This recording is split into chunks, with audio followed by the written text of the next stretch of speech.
Bom, essa é a calculadora de arrematação de imóveis, ela calcula a viabilidade da arrematação.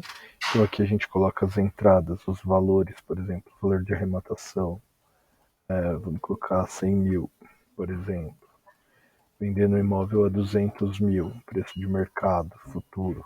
Prazo de venda 12 meses. Entrada, podemos colocar 25%, por exemplo, em 30 parcelas.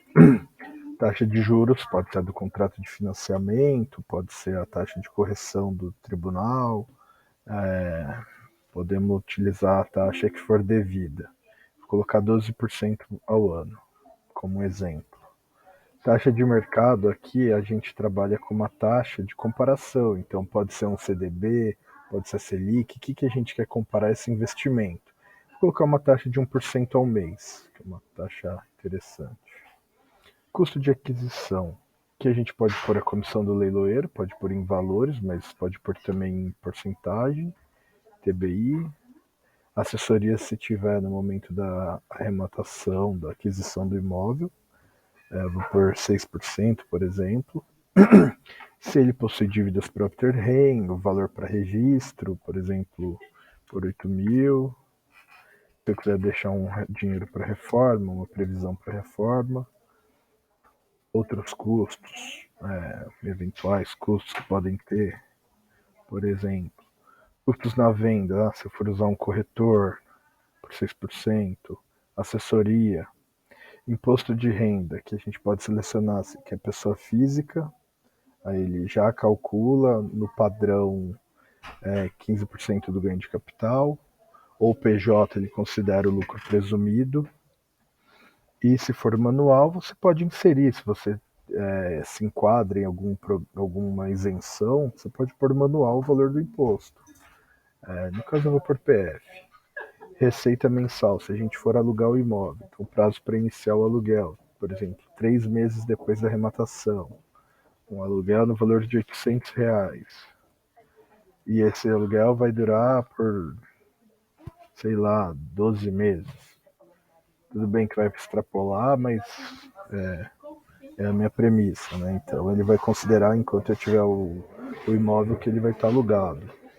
Custo mensal, IPTU por R$ 100, condomínio R$ 300. Esse imposto de renda ele é calculado de acordo com essa seleção, então ele é feito sobre o aluguel direto. Se quiser por manual e alterar o valor, pode colocar. E aí a gente clica em calcular. Aqui nós temos as informações do seu investimento. Então, o lucro, qual foi o lucro do negócio, qual foi o desembolso total, aqui é o desembolso máximo. Então, quanto você precisaria de caixa para fazer essa operação? Você precisaria de 97 mil. Não necessariamente ele diz o custo no final, mas sim o custo no pior momento. Então, antes de você receber o aluguel, talvez seja o momento que você vai precisar de um desembolso maior. Então, é esse valor que está aqui.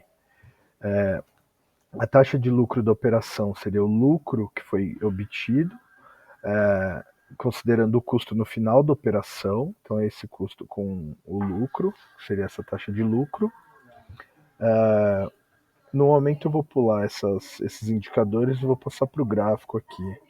Então, no gráfico, nós temos todas as informações, o custo mensal, até ele é dinâmico, então a gente pode observar aqui.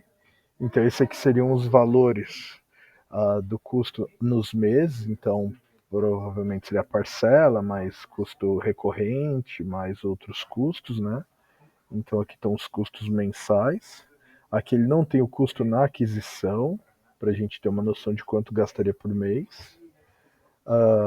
Nós temos o custo acumulado, então aqui seria o custo que a gente teria ao longo do tempo, então esse seria o nosso custo. Temos o lucro líquido, então se a gente vender o imóvel em um... isso é interessante. Esse custo seria, se eu vender o imóvel aqui, qual seria meu custo? Se eu vender meu imóvel no mês 6, ele vai me custar 87 mil e eu vou ter um lucro líquido de 36 mil. Se eu vender o imóvel no mês 9, eu vou ter um lucro líquido de 36 mil e vou ter um custo acumulado de 96 mil. Aqui também a gente pode ver a taxa de lucro. Então essa é a nossa taxa de lucro, é assim que ele se comporta. É interessante manter isso aqui. Então no sétimo mês, se eu vender ele no sétimo mês, eu vou ter 40,36% de lucro. E aí eu posso comparar com uma taxa de mercado, que é aquela que a gente colocou. Então se eu vender no oitavo mês, eu vou ter 8,29, seria o equivalente àquela taxa no tempo, né? E a nossa taxa de lucro seria 39%. Então aí a gente consegue comparar a viabilidade do investimento com esse critério. Outro critério que eu acho bem interessante e é bem utilizado, né, é a TIR, a taxa interna de retorno, que ela é parecida com a taxa de lucro. Só que a diferença é que a taxa de lucro ela considera o desembolso, considera o desembolso total pelo lucro, né? Então aí a gente tem a taxa de lucro. Então nessa operação seria nesse mês quanto teria gasto total, quanto teria lucrado. A TIR não. Aqui ela é calculada levando em conta o dinheiro no tempo. Então os desembolsos ao longo do tempo versus o seu retorno. E aí sim é dado essa taxa. E ela sim pode ser comparada com um investimento, por exemplo, numa Selic, num CDB, em algum outro investimento. Então, esse seria o retorno equivalente ao ano, e aqui seria o retorno ao mês. Então, esse investimento é equivalente a um investimento de 3,15% ao mês. E o VPL, é o valor presente líquido, ele seria, simplificando bastante, quanto que o seu investimento está dando de lucro, mais descontando aquela taxa de comparação que você colocou. Então, se colocou um 1%, como foi o caso, se eu pegar esse investimento e desconsiderar 1%, comparar com o investimento que eu peguei esse mesmo dinheiro, pus no banco a 1%, e esse investimento, esse aqui vai dar 23.638 a mais que o do banco. Seria basicamente isso. E o retorno do aluguel, a 0,59, seria o quanto que esse aluguel de R$ 800, quanto esse R$ 800 representa em relação ao total da operação. Então, todos os meus custos